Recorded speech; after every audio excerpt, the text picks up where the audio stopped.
Hallelujah. Hallelujah. Oshinu Malchinu Ya Elohim. Shublanu Bebakushai. El Kayim. Shublanu Bebakushai. Lehiyot Bakwarabinu. Ya Meleka Olam Tiyena Itan. Ya Natno Zadikim Okali Hiyot Bakwarabinu. Shamana Tefilotenu. Wagam King. Al Titain Lanu Kwalala. Titain Na Bebakushai. Et Habraha Bahayenu. Amen. Shalom. First and foremost, giving honor and praise unto the Most High, the Creator and the Maker of heaven and earth. My name is Yeshaya Israel of the tribe of Dan of the nation of Israel.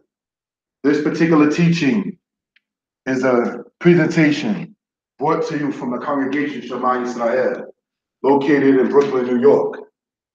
Giving due respect to the elder and founder of the congregation, Nasi Zippor, as well as Prince Natan El, as well as Prince Nathanael of the tribe of Levi. Also, giving due respect to my Hebrew teachers, those who have passed away, may their memory be blessed. Adon Aharon, More Tibak, More Hoshea, and my Hebrew teachers who are still among us. May the Most High continue to bless and strengthen them. More Mishael, More Yehosadek, as well as Kohen Mikael. This particular one, we want to start off essentially as before. This is Hebrew class number 23, entitled, How Does Hebrew Work? In order to understand that, we're going to go, all right, back into the pronouns, because the understanding of the pronouns we wanted to do within each lesson, so that way we can sit there and have it drilled in, if you will. All right? We're going to start off as noted, all right, with this one, Ani,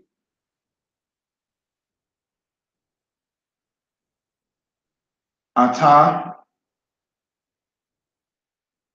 At, Hu, and He. All right? Ani means I or I am. Ata, you or you are. At, you or you are when speaking to a female. Who means he or he is. And he means she or she is. Now these pronouns here, ani, ata, at, who, and he, these essentially go in most conversation cases in front of the verb. All right? Or in front of the adjective. Those are the singular ones. These here are the plural ones. All right? You have anachnu, atem, aten, haim, and haim. All right? So you have anachnu, which means we or we are, masculine or feminine. Atem, you all, masculine plural, are. Aten, you all, feminine plural, are. Haim, which means they, masculine, and hain, which means they, feminine. So these right here that you see here are the singular ones. These here are the plural ones. So this is something we just want to point out, brothers and sisters, in that particular regard. All right? Let's go on, if we will, to the next particular aspect.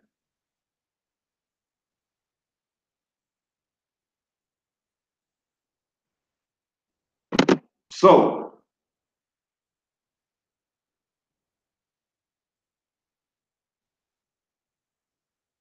in conversation in regards with Hebrew, as we discussed before, you would usually have the verb, the subject, and the object. Let me give an example. All right? For instance, the word, as we explained before, akal, right? Akal means en route to eat, but literally means he ate. All right? Akal, David, Mazon. All right? Akal, David, Mazon, which means what? David ate food. Okay, so now this is biblical aspect. Let me explain what I mean. You will have in biblical aspect the verb, all right, and then you will have the subject being David in this case, and the object in this case being a food or mazon. All right. Now in quote unquote or later on or quote unquote modern Hebrew, you had it to where it will be said as such without the definition changing, all right, or the translation changing. Dawid akal mazon. All right.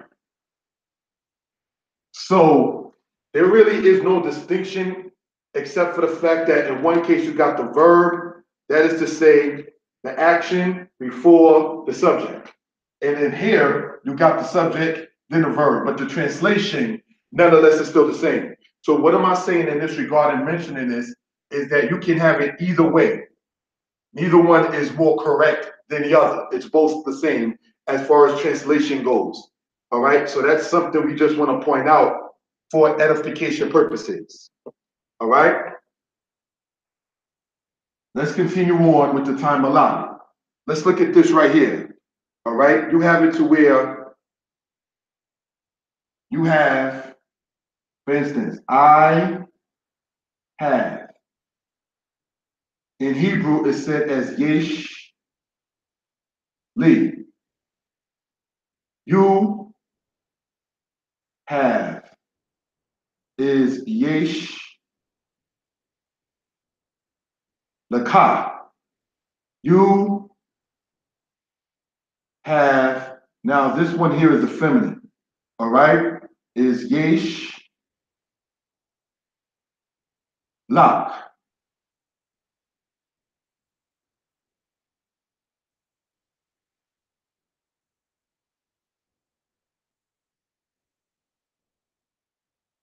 So here you have, as stated, yesh li, yesh laka, yesh lak. So now let's just take a word like mazon, as in food.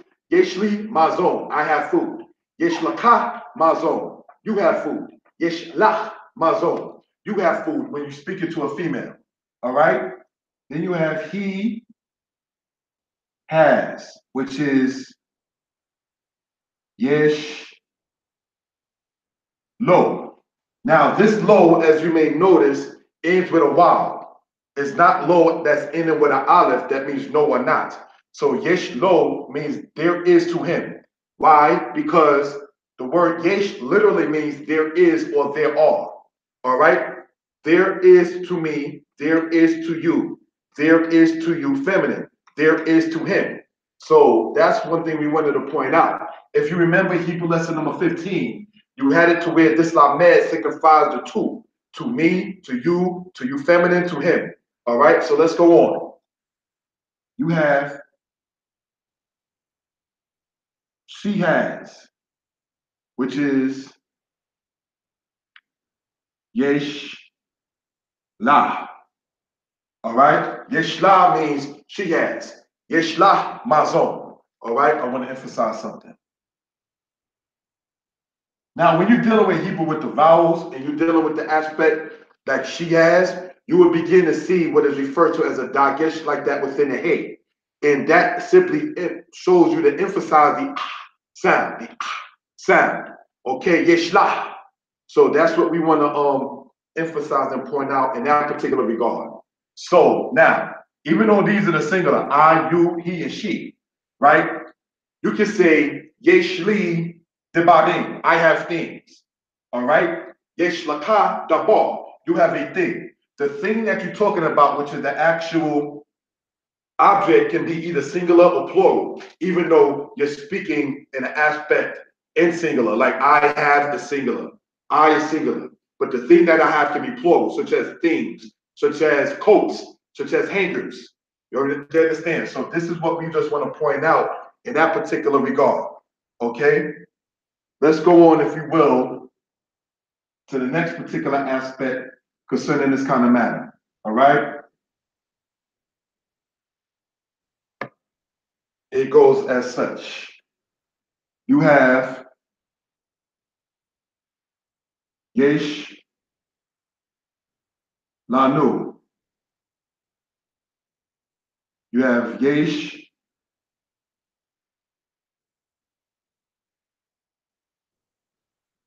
lachem. You have yesh,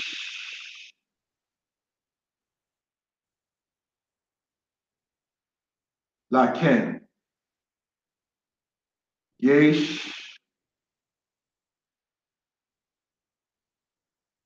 lahem, and finally here,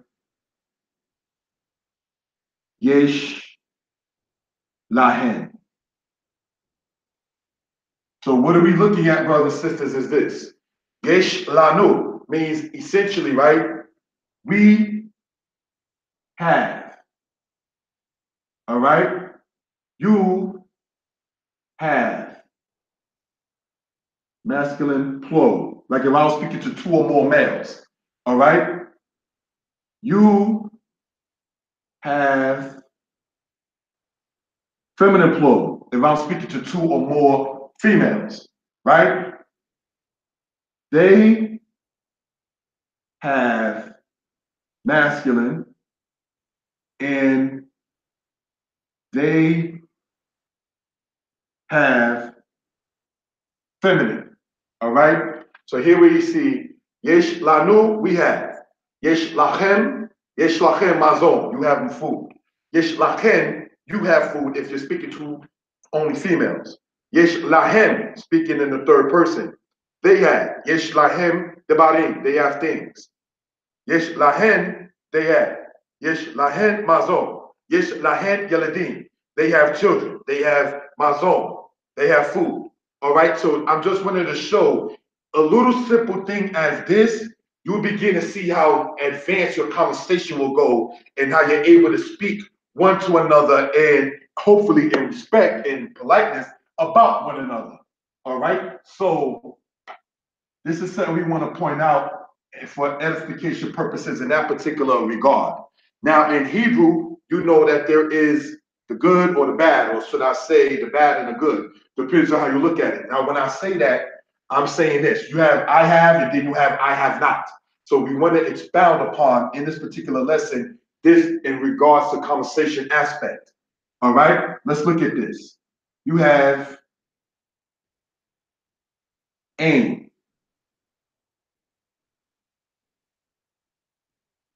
Ainly, I have not. Now, the word aim literally means there is no or there is not. So if we were to translate it verbatim from Hebrew to English, it would say, there is not to me, which in English would then be transformed to say, I have not or I don't have. Ainly, I don't have, there is not to me. All right? So let's go on and show how the pattern works in that regard. Aim, Lakah. Aim, Lak. And then aim, Lo. And aim, La. All right? Which means you have not, masculine. You have not, feminine. He has not, she has not. Now I want to emphasize the distinction between English and Hebrew. When we're saying aim low means he doesn't have or he has not. You wouldn't correctly say, you will not correctly say in Hebrew, aim lo asa hadabah. He has not done the thing. That's not how you say that. To say he has not done something or he has not done a thing, you would say, hu lo asa hadabah, not aim lo, he has not. You don't, brothers and sisters, connect a verb to this aspect here. It's not ain lo asa dabar. He has not done a thing. That's not how that works. If you wanted to say that, the correct way to say he has not done a thing is hu lo asa dabar, not ain lo. So this is what we want to point out. So therefore, what we're saying correctly is saying this. I wouldn't say ain li, I have not. Ain li asiti me'oma, I have not done a thing. That's not how you correctly say that. To say I have not done a thing is lo asiti me'oma, lo asiti dabar. Okay, so this is what we want to show. This aspect of ain li, ain laka, ain la, ain lo, ain la. All right, this right here all shows the aspect of possession. All right, I have not. Ain li mazo, I have no food. Ain laka me'oma, you have not a thing. Ain lak ba'aya, you have not a problem. Ain lo yeladim, he has no children. Ain la alot, she has no problems. She has no discrepancy. She has no curses. So these are just things we just want to show in that particular regard. All right, let's continue on in this particular aspect. All right, this lesson here, as stated, is called How to Work Hebrew. Now, if you've been following along with the lessons, you'll begin to see how it works very much in pattern. All right, so let's continue on in this particular regard. All right. Ain lanu. We have not. There is not to us. There is not to us. In English, making sense as saying we have not. Okay? Ain laken.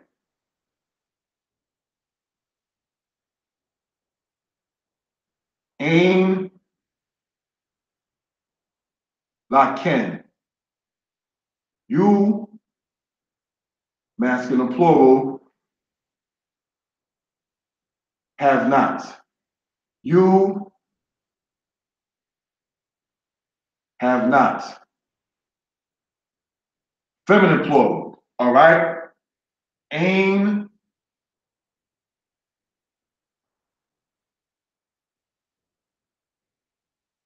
lahem and ain lahem. All right, so let's understand this would mean they have not masculine and they have not feminine. So what are we looking at? Ein lanu, we don't have or we have not. Ein lanu me'oma, we don't have something. Ein lachem ba'aya, you all do not have a problem.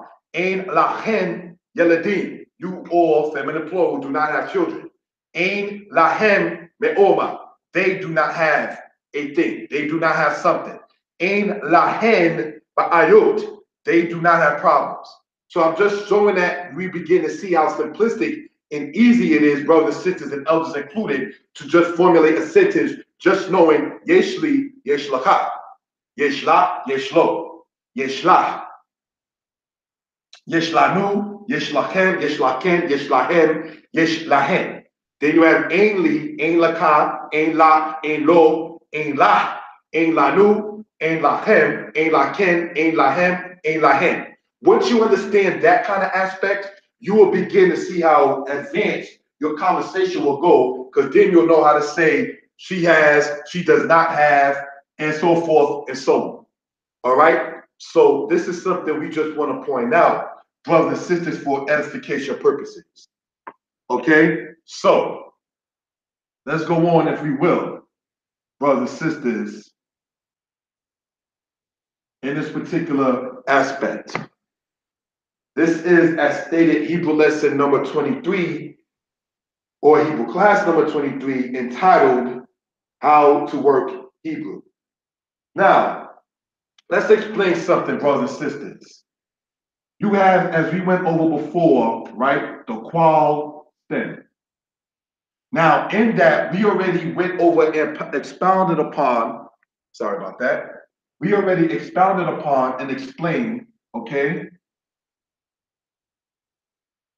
that you have what is referred to as a Lamed Hey verb, you have what is referred to as a Lamed Aleph verb, then you have what is referred to as a Lamed Ayin or Lamed Ket verb. In Hebrew class or Hebrew lesson number 22, we expounded upon how that works in the present tense. What we're going to do now is show how the qual stem, all right, operates and shows what is referred to in the past participle, all right, past participle, all right? And here's what we're looking at. Let's take this verb here, all right? Hatab, all right, which means en route to write, all right?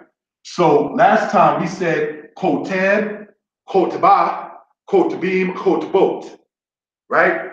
What we're going to go over in this particular aspect is referring to as the past participle is this. We have, pay attention, katub,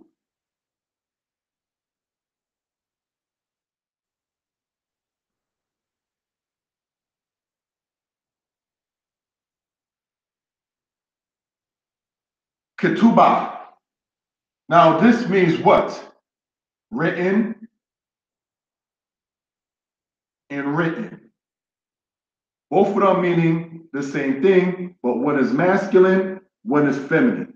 As we emphasized before in previous lessons, when you have a hey and preceding it is any letter with the aspect of the kwamat, over 90% of the time it's in the feminine. All right? So you have hatub written. So let's take this word here, zeh. Zeh hatub. This is written. You would say then what? Zot ketubah, because it has to agree in gender. So this is the masculine, this is the feminine. Zeh katub. This is written. All right? So that's something we want to point out in that regard. So let's say, for instance, right? You have this here still being in the same root, right? Katab there. Then you add the prefix of the mem. You get the word miktab, as we went over in previous lessons, right? This is the Hebrew word for letter. Miktab katu. A letter is written. A letter is written. All right? So that's something we just want to show, brothers and sisters, for edification purposes. All right? So let's go on. Meek.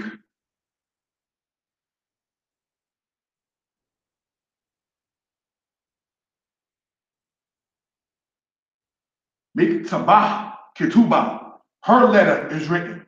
All right? Because the word miktab means letter. Miktabah means her letter. Miktabo means his letter. So you would say what? Miktabah ketubah. Her letter is written.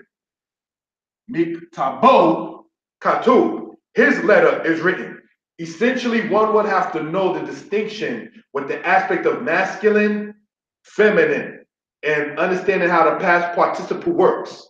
All right? It is something that is already done. All right? So let's continue on in that regard. This here is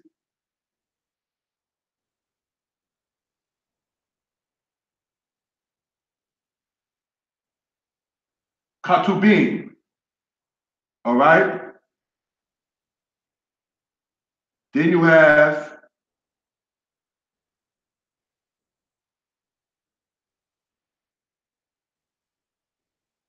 ketubot. Both of them meaning written. All right? But as we may be able to distinguish already, right? One is the feminine plural, one is the masculine plural. All right? So let's look. Miktab meaning letter, right? We still got katab in its root.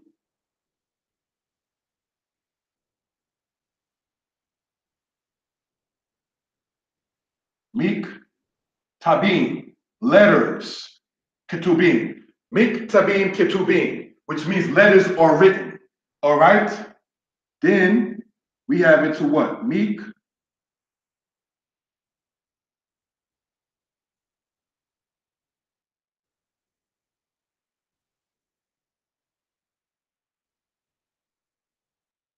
Miktabeha.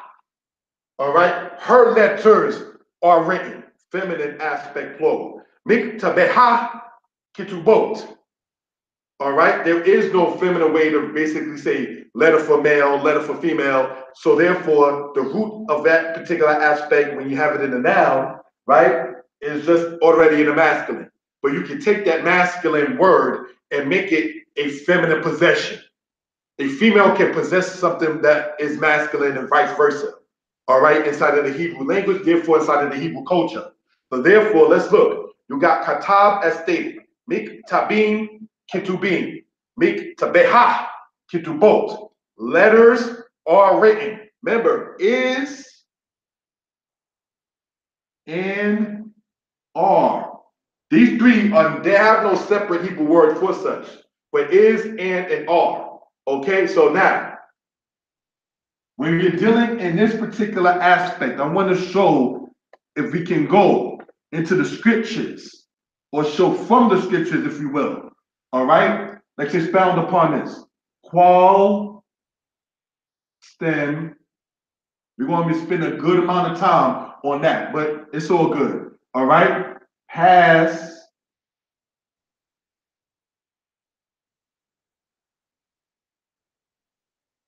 past participle. Okay, so here's look, or here look, pardon me. You have, for instance, the word here, harag, right? The word harag in root means to kill or to slay. So if you're looking at it in the past participle aspect, you have harug, right? Which means slain, all right? In its plural form, you have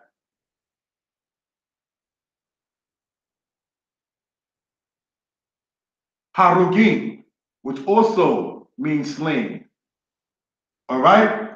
So in the book of Ezekiel 37, it speaks about the aspect of breathe upon these slain. Harugim ha'eleh. All right? These slain, plural aspect. Harugim ha'eleh. All right? The word eleh, as we already expounded upon, means these. It is the plural of the word ze, which means this. This is singular, these are plural. Ze means this, eleh means these. All right, so this is something we just want to show and expound upon for edification purposes. All right, let's continue on in this particular aspect and close out with the time allotted. Let's look at another commonly more pleasant word, all right, that's used. You have the word aha, in root meaning eat, right? So when we're dealing with the past participle, you have it to where it's what? Akul, which means eaten. All right, it's a thing that has already been done, masculine. So, mazon akul, food is eaten. Hakarik akul, the sandwich is eaten. All right, peri akul, the fruit is eaten. All right, so that's masculine. This is feminine. Eaten is, you can, I guess if you want to, is achulah.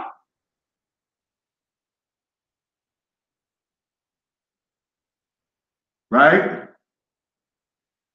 So, if the thing that's being spoken of as eaten or consumed in the aspect is feminine, you would say what?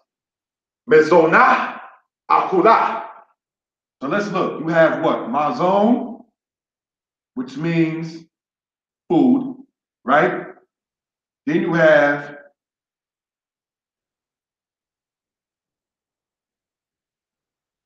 mezonah. which means her food. Mizonah akula, her food is eaten. Had it been masculine, mizono akul. All right? So this is just something to show how the past participle works. All right? In that particular regard. And in fairness, let's show it in that plural aspect and then close out. You have what?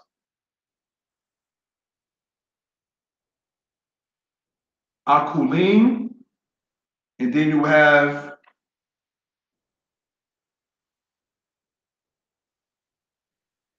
akulot. All right? Eaten, masculine plural, feminine plural, same definition or translation, eaten. All right?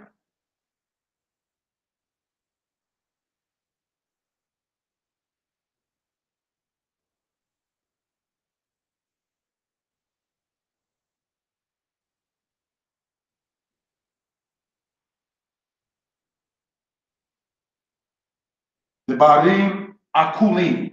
Things are eaten. All right?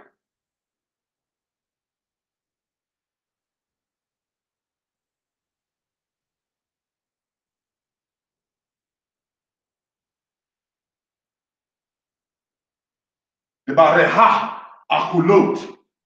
Her things are eaten. So this is just something we want to show for edification purposes. All right? Akul means akulot. Debarim akulim. Debareha akulot. Okay? So essentially, we can say and know and understand in dealing with the past participle and what we're talking about in a qual stem. All right? You have katub,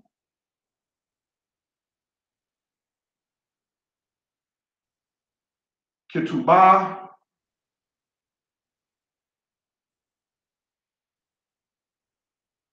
ketubim,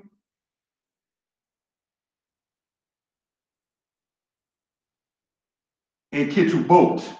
All right? Then you have akul,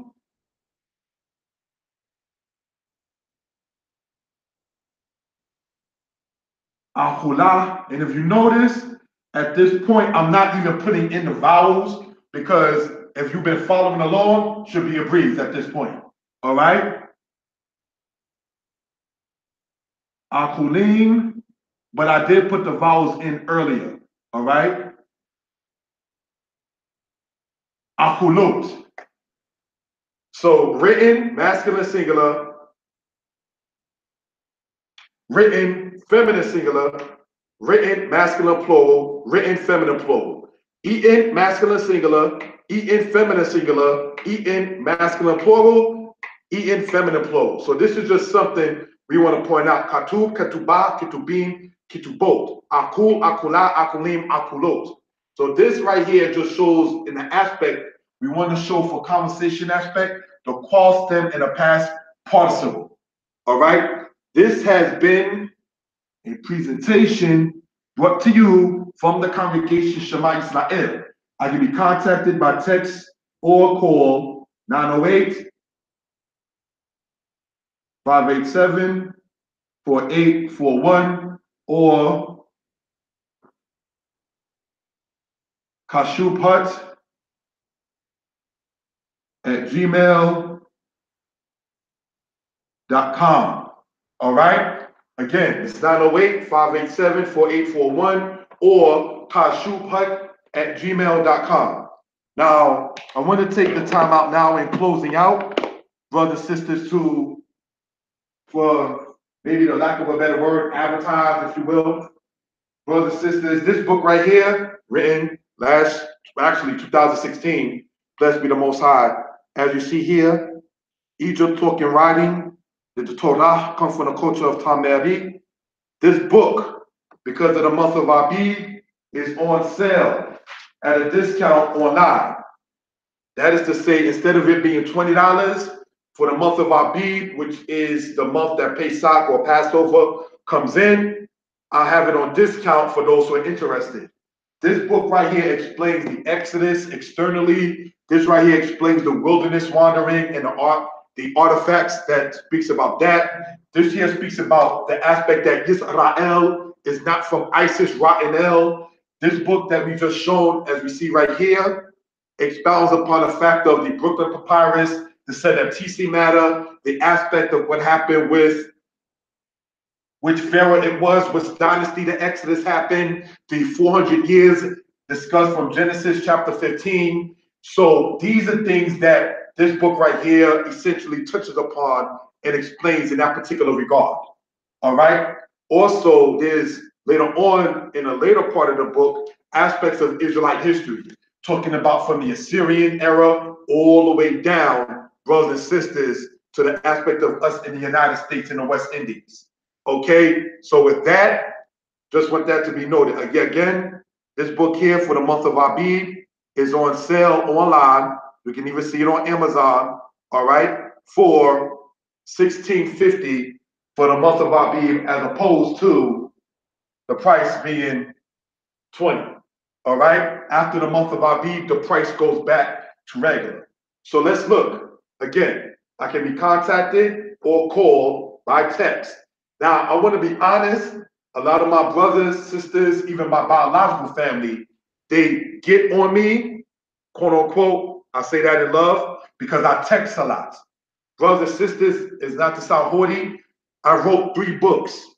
The 3 books, after it's condensed to a 5x8 size, comes up to over 800 pages.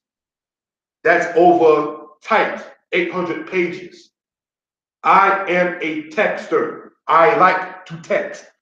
My family, extended and immediate, says things to me like, oh, it's a text message, not text conversation. I've had it with family, friends, relatives, extended and immediate concerning that. However, I am still a texter. That's what I like to do. I am an author. I like to write. I have no problem texting, but I respect people's wishes nonetheless. However, concerning this right here, you can call or text 908-587-4841 or email kashubhut@gmail.com. KASHUBHUT@gmail.com. Shalom. Giving honor and praise to the Most High, Creator and Maker of heaven and earth. Shub Naya Elohim, Quadabenu, Wagam King, Tekyeh Nabakusha, Babak Shabotnu, Al Ta'azbenu, Yanat Nozari King Oka, Lehiyot Makayenu. Hallelujah. Amen. Shalom. Next Hebrew class will be next Hebrew class will be next Sunday, because Sunday after next is during the Feast of Unleavened Bread, so I'm not sure if there'll be a Hebrew class then. Okay, but next Hebrew class will be next so-called Sunday. Shalom.